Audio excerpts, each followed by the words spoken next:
Everyone, hi guys, welcome back to our YouTube channel. I hope आप सब ठीक होंगे, खुश होंगे और खैरियत से होंगे। So we are back with another amazing reaction video. और आज हम जिस वीडियो पे रिएक्शन देने वाले हैं वो है माफ्तार वमाना ओनम ओनम स्टोरी इन हिंदी। सो इससे पहले हमने नरसिम्हा अवतार पे रिएक्शन दिया हुआ है, मतलब उसकी फुल स्टोरी जो कि हमें बहुत ही ज़्यादा अच्छा लगा था, जो सब चीज़ें बहुत ही बेस्ट थी। सो उसके बाद हम देख रहे हैं ये वाली वीडियो, देखते हैं इसमें कौन सा अवतार है, किस तरीके से, क्यों लिया गया, किसने लिया, जो कि हमें पता लगेगा इस वीडियो को देखने के बाद। So without wasting time video start करते हैं। वीडियो स्टार्ट करने से पहले अगर आप चैनल पे नए हो और सब्सक्राइब नहीं किया जल्दी से जाके सब्सक्राइब करें एंड बेल आइकन को प्रेस करें। ऑफिशियल वीडियो का लिंक आपको डिस्क्रिप्शन में मिल जाएगा, चेकआउट करें। So let's dive into the video and here we go. Hiranyakashipu का वध तो सब जानते हैं, लेकिन क्या आप जानते हैं प्रहलाद के पोते असुर सम्राट महाबली की असली कहानी? असुर होते हुए भी क्यों आज तक करोड़ों लोग राजा बलि की आराधना करते हैं? क्या आप जानते हैं ओणम का त्योहार आखिर क्यों मनाया जाता है? राजा बलि भक्त प्रहलाद के पोते होकर भी देवताओं पर आक्रमण क्यों करते हैं और तीनों लोगों को कैसे जीत लेते हैं?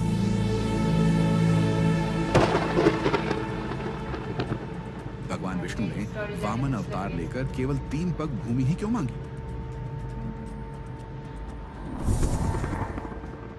राजा बलि को दुनिया का सबसे महान दानी क्यों कहा जाता है? आज हम जानेंगे महान सम्राट महाबली और भगवान विष्णु के 5वें अवतार वामन की यह अद्भुत गाथा। कहानी शुरू करने से पहले कमेंट में लिखिए जय भगवान वामन। लाइक और सब्सक्राइब करके हमें समर्थन दीजिए।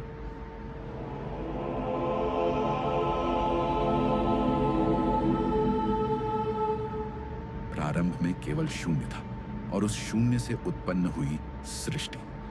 समय, दिशा, आकाश और पृथ्वी ने जन्म लिया। यही थी ब्रह्मांड की आदि गाथा। पृथ्वी की गोद से जन्म लिया हर जीव ने और इसी से शुरू हुआ देव और असुरों का युग। ब्रह्मा के मानस पुत्र आर्षि कश्यप, जिनके वंश से ही देवताओं और असुरों की कहानी शुरू हुई। आर्षि कश्यप की पत्नियां कई थीं, परंतु उनमें 2 प्रमुख, अदिति और दिति। अदिति से जन्मे देवगण, धर्म और प्रकाश के प्रतीक। दिति से जन्मे दैत्य, बल और प्रतिशोध के अवतार। इसी एक वंश से निकलकर देव और असुर 2 विपरीत धाराएं बनी, जिनके द्वंद्व ने ब्रह्मांड की गाथा को आकार दिया। अदिति देव माता, उनकी कोख से जन्मे इंद्र, वरुण, अग्नि और अनगिनत देव, जो प्रकाश, सत्य और धर्म के प्रतीक बने। इनके हाथों में था सृष्टि का संतुलन और इनके संकल्प में था जगत का संरक्षण। दिति असुर माता, उनकी संतानें बनी शक्ति और बल की मूर्तियां। दिति से जन्मे 2 असुर भाई, हिरण्याक्ष और हिरण्यकशिपु। हिरण्याक्ष ने धरती को महासागर में डुबो दिया। भगवान विष्णु ने वराह अवतार लेकर उसका वध किया। भाई की मृत्यु ने हिरण्यकशिपु को प्रतिशोध से भरा। उसने स्वयं को ईश्वर घोषित किया, पर उसके ही घर में जन्मे महान भक्त प्रहलाद वे थे विष्णु के परम आराधक। हर यातना, हर कष्ट के बीच भी उनके पावन होठों पर निरंतर गूंजता रहा, नारायण नारायण। जब अत्याचार चरम पर पहुंचा, भगवान विष्णु नृसिंह अवतार में प्रकट हुए। हिरण्यकशिपु के अंत के बाद असुरों का राज सिंहासन उसके पुत्र महाभक्त प्रहलाद को मिला।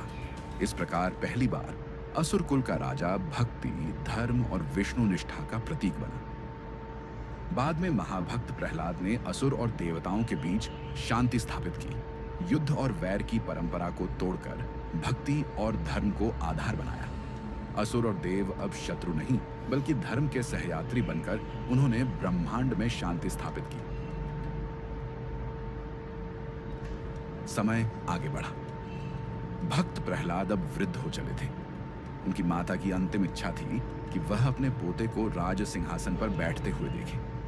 उनकी यही कामना थी कि असुर वंश अब धर्म और भक्ति के मार्ग पर स्थिर रहे। प्रहलाद ने अपनी माता की इच्छा पूरी करने का निश्चय किया। उनके पुत्र विरोचन का विवाह कुलीन और तेजस्विनी कन्या विशालाक्षी से हुआ। यह विवाह असुर वंश के इतिहास में एक महान अध्याय था। मंडप में वैदिक मंत्रों की गूंज उठी। चारों ओर अग्नि को साक्षी मानकर संस्कार संपन्न हुए।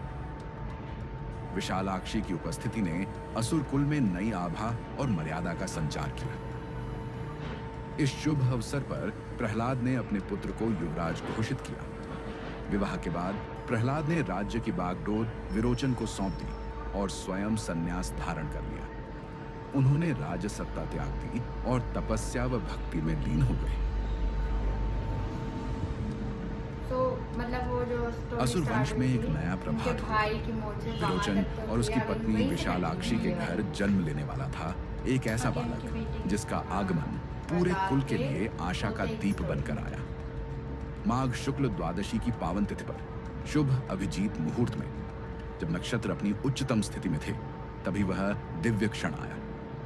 ज्योतिषियों ने कहा, यह संयोग दीर्घायु और तेजस्वी सम्राट के जन्म का संकेत है। और फिर उस पावन घड़ी में एक तेजस्वी बालक का जन्म हुआ। उसका मुखमंडल चंद्रमा सा उज्जवल था। आंखों में करुणा और साहस की चमक थी और पूरे शरीर से अलौकिक तेज झलक रहा था। असुर वंश में आनंद की लहर दौड़ गई। नगाड़ों की गूंज उठी। वेद मंत्रों का उच्चारण होने लगा। जन्मोत्सव के उस पावन क्षण में सम्राट विरोचन ने आदरपूर्वक अपने गुरु शुक्राचार्य को बुलाया। उन्होंने विनम्रता से निवेदन किया, गुरुवर, कृपा करके मेरे पुत्र को अपने आशीर्वाद से अलंकृत करें। शुक्राचार्य आगे बढ़े और नवजात शिशु को अपनी गोद में उठाया। ध्यानमग्न होकर उन्होंने गहन दृष्टि डाली और आशीर्वाद दिया, यह बालक असुर वंश का गौरव बनेगा। यह कोई साधारण आत्मा नहीं है। यह आगे चलकर तीनों लोकों पर राज्य करेगा। समय की धारा आगे बढ़ रही थी। इसी बीच महाज्ञानी शुक्राचार्य ने अपने ध्यान और ज्योतिष साधना में एक गूढ़ संकेत पाया। उनकी दृष्टि में स्पष्ट हुआ कि विरोचन की जीवन रेखा क्षीण है। उसके ऊपर अकाल मृत्यु का गंभीर साया मंडरा रहा है। राजन, तुम्हारे जीवन पर घोर संकट आने वाला है। इससे बचने का केवल एक ही उपाय है। तुम्हें हिमालय की गोद में जाकर 10 वर्षों तक कठोर तप करना होगा। केवल वही तप तुम्हें मृत्यु से रक्षा देगा। शुक्राचार्य की चेतावनी के बाद विरोचन हिमालय की ओर प्रस्थान की तैयारी करने लगा। उसका हृदय भविष्य की अनिश्चितता से भरा था। तो सम्राट विरोचन हिमालय की कंदराओं में चला गया। कड़कड़ाती ठंड, प्रचंड हवाएं और बर्फ की चट्टानों के बीच उसने वर्षों तक घोर तपस्या की। 10 वर्षों तक वह निर्विकार खड़ा रहा, न भूख की परवाह की, न नींद की। आखिरकार उसकी तपस्या से प्रसन्न होकर सूर्यदेव प्रकट हुए। उनकी आभा से समस्त हिमालय आलोकित हो उठा। सूर्यदेव ने कहा, विरोचन, तेरे धैर्य और तप से मैं प्रसन्न हूं।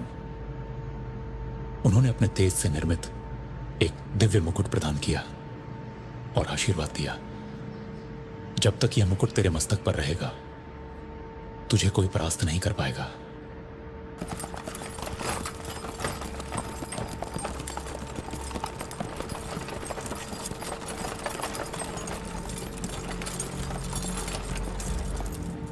यात्रा के मार्ग में विरोचन के सामने एक साधु वेशधारी ब्राह्मण प्रकट हुआ। उसने विनम्रता से जल अर्पित किया। विरोचन धर्मनिष्ठ थे। उन्होंने बिना संदेह वह जल ग्रहण कर लिया। क्षण भर में उसकी चेतना डगमगाई और वह भूमि पर गिर पड़ा। साधु का वेश टूटते ही उसका वास्तविक स्वरूप प्रकट हुआ। वह स्वयं इंद्र था। उसने अवसर का लाभ उठाकर विरोचन का दिव्य मुकुट छीन लिया। कुछ समय बाद विरोचन की चेतना लौटी। उसने इंद्र को सामने खड़ा पाया और शांत स्वर में कहा, इंद्र, मुझे अपने पुत्र बलि के समावर्तन में पहुंचना है। इंद्र हंस पड़ा और उपहास करते हुए बोला, विरोचन, यदि सामर्थ्य है तो युद्ध कर। विरोचन ने धर्म और सत्य की रक्षा के लिए चुनौती स्वीकार की।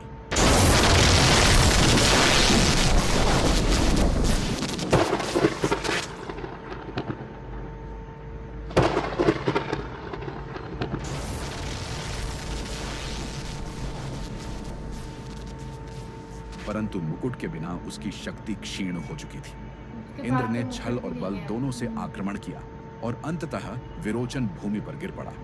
किंतु इंद्र की निर्दयता यहीं समाप्त नहीं हुई। उसने विरोचन का शरीर तुरंत जला दिया ताकि कहीं शुक्राचार्य अपनी संजीवनी विद्या से उसे पुनः जीवित न कर दें।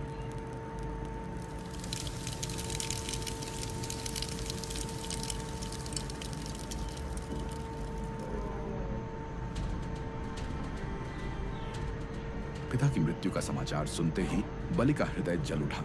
वह गगन भेदी स्वर में बोला, इंद्र, तूने मेरे पिता का वध छल से किया है। अब मैं तेरा भी वध करूंगा। तुझे इस ब्रह्मांड की कोई शक्ति नहीं बचा पाएगी। उसकी प्रतिज्ञा सुनकर असुरों की सभा कांप उठी। वह अकेला ही रणभूमि की ओर निकल पड़ा और उसके कदमों से उसने लेकिन मारा पृथ्वी तो थर्रा रही थी। स्वर्ग के द्वार पर इंद्र प्रतीक्षा कर रहा था। उसने हंसते हुए कहा, विरोचन के पुत्र, तेरे पिता भी मेरे वज्र के सामने टिक न सके। तू किस बल पर खड़ा है? बलि ने उत्तर दिया, उनकी मृत्यु ने ही मुझे शक्ति दी है। आज तेरा भी अंत होगा। युद्ध प्रारंभ हुआ। आकाश में वज्र की गर्जना हुई। धरती बलि की गदा के प्रहार से कांप उठी। इंद्र ने वज्र फेंका। वो यहाँ से मतलब वो स्टार्ट हुआ, मतलब थोड़ा बदला लेने वाला। हाँ ना, उसका वो जो उन्होंने इतनी तपस्या हाँ, की, सबको एक किया था देव और वो तो बलि ने अग्निबाण से उसका उत्तर मार दिया। दिया। वज्र और अग्निबाण टकराए तो मानो सूर्य और बिजली का संगम हो गया। युद्ध इतना भयंकर था कि देवता और असुर दोनों विस्मित हो उठे, परंतु अनुभव और छल इंद्र के साथ था। धीरे धीरे बलि के शरीर पर घाव गहरे होते गए। अंततः इंद्र ने वज्र से प्रहार कर उसे भूमि पर गिरा दिया। उसका शरीर मृत्यु के निकट था। इंद्र ने गर्जना की, तेरा अंत यहीं होगा। तेरे पिता की भांति तुझे भी अग्नि में भस्म कर दूंगा। वह बलि के शरीर को नष्ट करने ही वाला था कि आकाश से शंखनाद गूंज उठा। दिव्य आभा फैल गई और स्वयं भगवान विष्णु प्रकट हुए। उनका स्वर दिशाओं में गड़गड़ाहट की तरह गूंजा। इंद्र, तूने मेरे प्रिय भक्त का वध छल से किया है। क्या यही तेरा सामर्थ्य है, निर्दोष पर वार करना? तू ये सोचता है कि भोग और बलिदान से महानता सिद्ध होती है, परंतु जान ले, महानता केवल धर्म और सत्य से होती है। आज से मैं तुझसे और देवताओं से अपना नाता तोड़ता हूं, क्योंकि यदि देव भी छल और अन्याय करने लगे तो फिर असुर और देवताओं में अंतर ही क्या शेष रह जाएगा। असुर राजधानी शोक में डूब गई। महल के प्रांगण में युवराज बलि का निष्प्राण शरीर रखा था। माताएं रो रही थीं, योद्धा मौन खड़े थे। महारानी का विलाप वातावरण को विदीर्ण कर रहा था। तभी आगे बढ़े महाज्ञानी शुक्राचार्य। उन्होंने गगन भेदी स्वर में कहा, नहीं, यह बालक मृत्यु का बंधन नहीं स्वीकार करेगा। वेद मंत्र गूंजे, अग्नि प्रज्वलित हुई और उनके तप की शक्ति ने बलि को स्पर्श किया। क्षण भर में उसकी श्वास लौटी, आंखों में तेज चमक उठा और वह उठ खड़ा हुआ। पूरी सभा जय घोष से गूंज उठी। यह केवल जीवनदान नहीं था, यह बलि का पुनर्जन्म था। वर्षों के साथ उसका व्यक्तित्व और अधिक तेजस्वी हुआ। सम्राट महाबली युद्ध कला में अद्वितीय सिद्ध हुए। गदा, धनुष, तलवार और शास्त्र सभी उनके अधीन थे। पर उनकी सबसे बड़ी पहचान वीरता नहीं, बल्कि भक्ति और दानशीलता बनी। जहां भी सम्राट महाबली विराजमान होते, वहां धर्म और न्याय की आभा फैल जाती। उनके द्वार से कोई याचक खाली हाथ नहीं लौटता। उनकी उदारता इतनी विलक्षण थी कि माता लक्ष्मी स्वयं उन पर प्रसन्न हुई। महाज्ञानी गुरु शुक्राचार्य ने जब देखा कि सम्राट महाबली का तेज और सामर्थ्य दिन प्रतिदिन बढ़ रहा है, उन्होंने दिव्य यज्ञ किया। वेद मंत्रों की गूंज और तप की अग्नि से प्रकट हुआ एक अजेय रथ, स्वर्ण और रत्नों से जड़ा, अपराजेय कवच से घिरा हुआ, जिसके पहियों की गर्जना आकाश को हिला देती थी।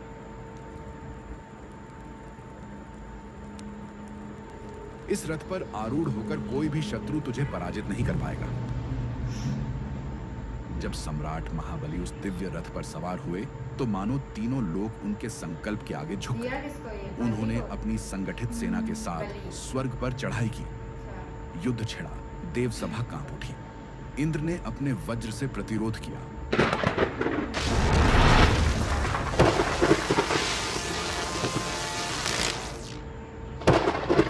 इनके पास भी वो है मुकुट है ना जो हरा नहीं सकता।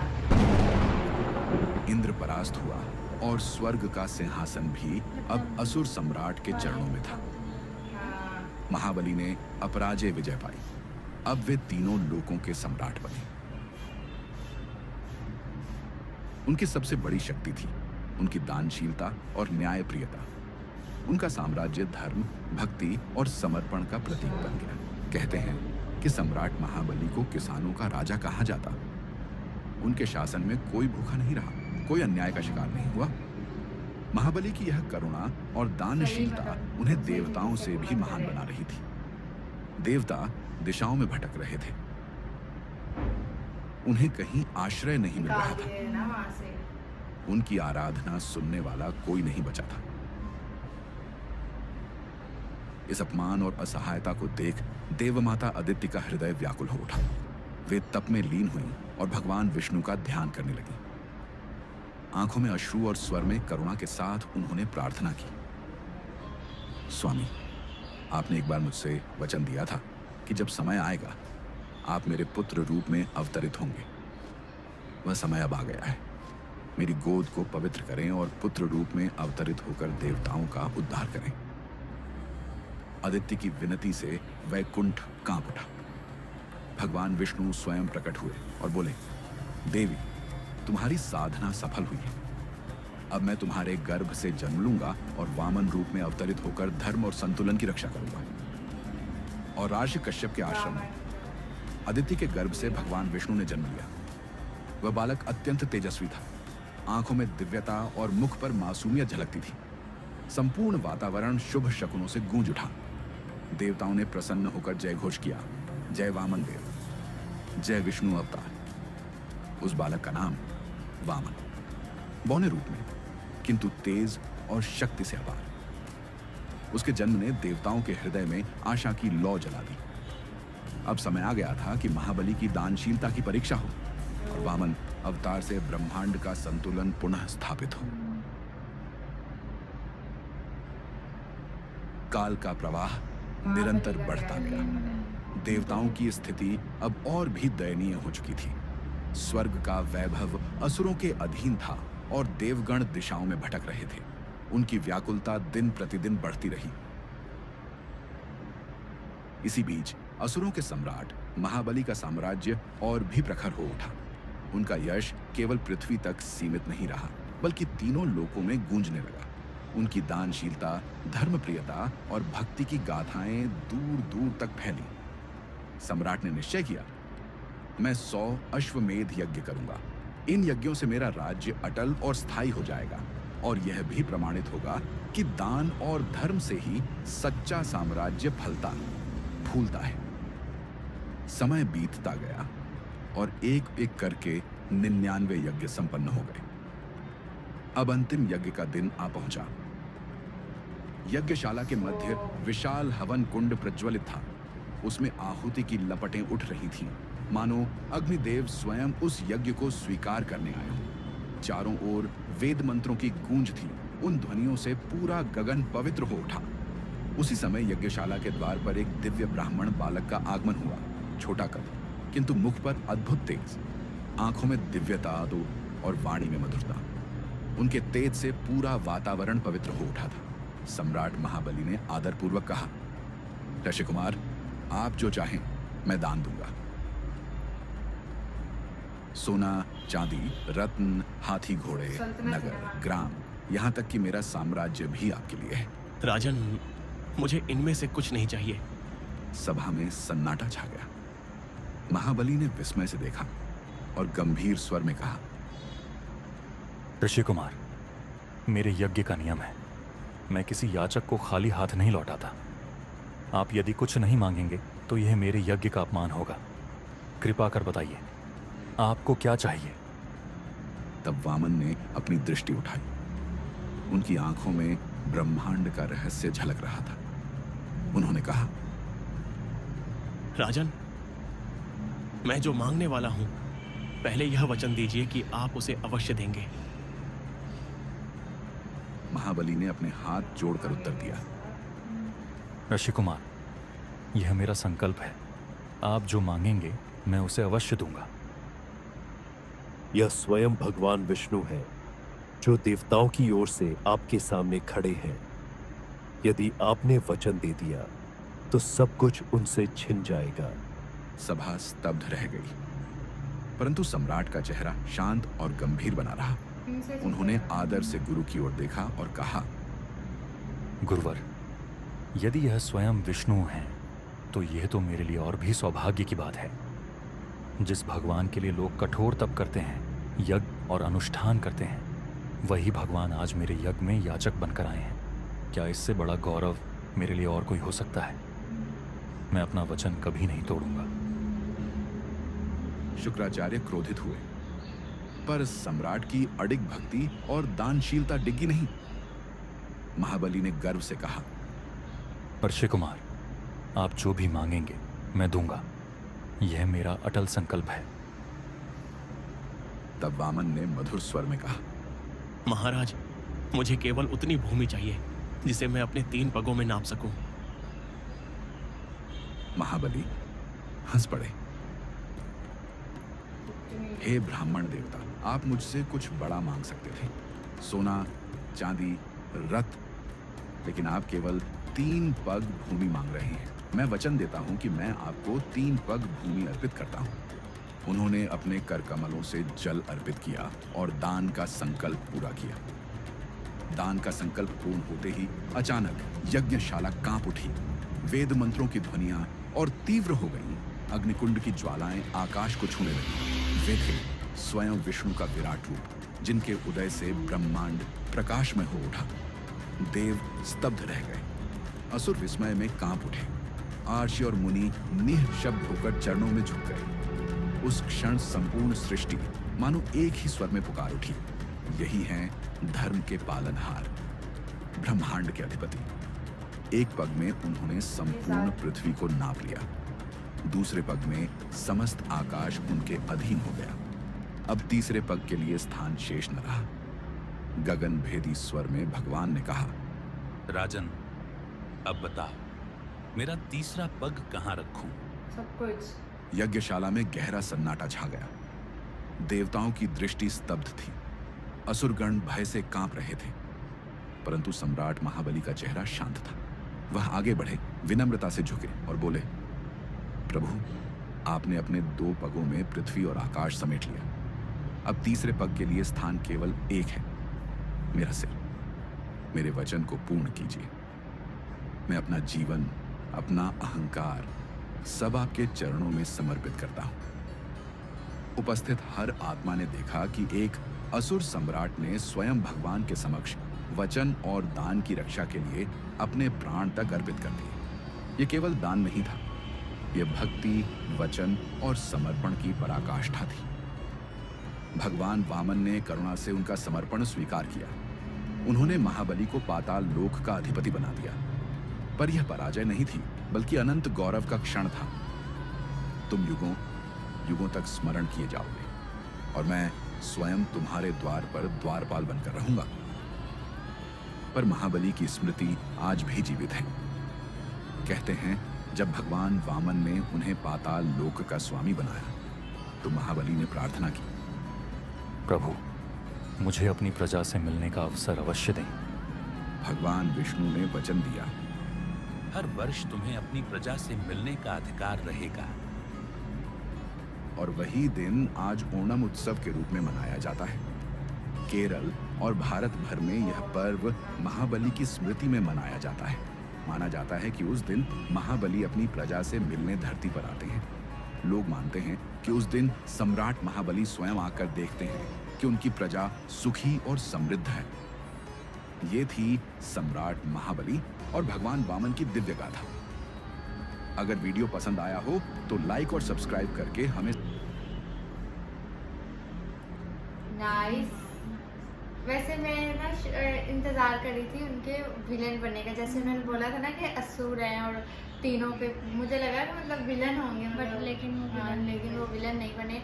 जब उनके बाप को मारा गया तब मुझे लगा कि अब विलन बन जाएंगे और सब कुछ तबाह करेंगे। फिर इनको जैसे नरसिम्हा अवतार आया था ना, मुझे लगा इनको मारने के लिए फिर एक और अवतार आएगा जो कि वामन अवतार होगा फिर वहाँ से। लेकिन स्टोरी काफ़ी चेंज थी, लेकिन बहुत ही ज़्यादा अच्छी थी, अमेजिंग थी। मतलब एंड तक अच्छे ही रहे। और लास्ट वाला तो शॉकिंग था। मतलब उन्होंने कहा कि मेरे सर पे रख लो और वो ले लो। वाओ गाइस, बहुत ही ज़्यादा अमेजिंग। और जो स्टार्ट वीडियो ने बताया कि नरसिम्हा अवतार से पहले वो हिरण्य कश्यप और उनके भाई की स्टोरी, वो भी मतलब असुर थे। हाँ, असुर थे और एक को मारा फिर उसका बदला लेने के लिए। हाँ, वो सब किया, वो सब देव थे या असुर थे? असुर थे। गाइस सॉरी, हम यहाँ से थोड़ा भूल गए कि दोनों भाई असुर थे या असुर बताए थे। मुझे लगता है देव थे, शायद असुर थे, सॉरी। लेकिन वहाँ से स्टोरी स्टार्ट हुई और नेक्स्ट उसी को कंटिन्यू करने का था। आई थिंक ये पूरी एक ज़्यादा लॉन्ग है। जैसे उनके भाई की स्टोरी अभी हमें पता नहीं कि उन्होंने ऐसा क्यों किया, क्यों मारा गया और कौन सा अवतार लिया गया था। वो भी हम देखेंगे video. So guys, we are going to end this video. Hope you liked. If you like, please give like, share, comment and subscribe. We'll see you in the next video. Bye.